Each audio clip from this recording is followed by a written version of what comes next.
Aujourd'hui, c'est au tour de la justice, du droit et de la société. Quelle différence fait-on entre le droit positif et le droit naturel? Entre le droit objectif et le droit subjectif? Et entre ce qui est légal et ce qui est légitime? Comment Hobbes voit-il l'homme à l'état de nature? Et qu'est-ce qui caractérise la société selon lui? Même question pour Locke et Rousseau. Pourquoi le droit est-il complètement lié à l'idée de politique et de société? En quoi la question de la morale est-elle liée à la question du droit? Comment la justice sert-elle l'intérêt commun?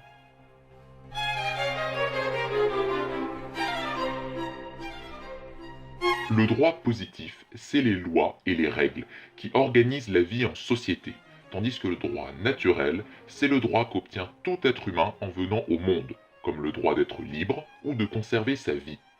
Le droit objectif, c'est celui des codes, des livres. Le droit subjectif, c'est son application par les juges, qui doivent plus tenir compte du contexte. Ce qui est légal, c'est ce qui est autorisé par la loi.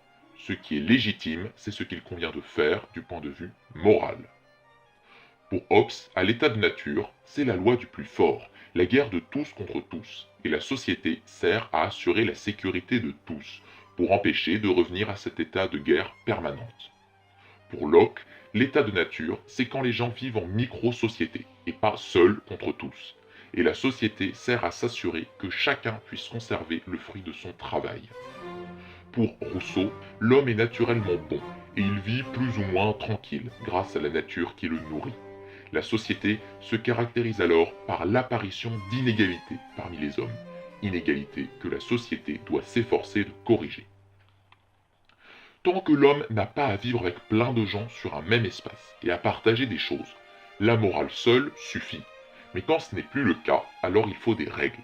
La preuve, c'est que le droit dans une société reflète ses valeurs, comme la peine de mort par exemple.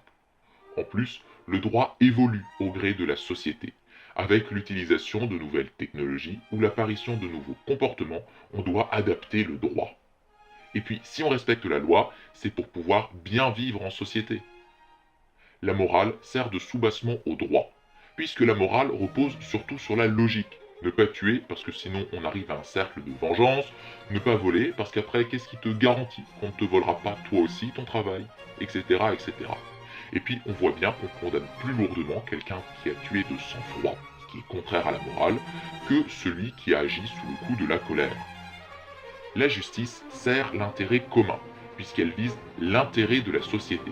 Elle cherche à être juste pour tout le monde. Et puis, par la punition, elle réalise une sorte d'intimidation pour éviter d'autres transgressions du droit.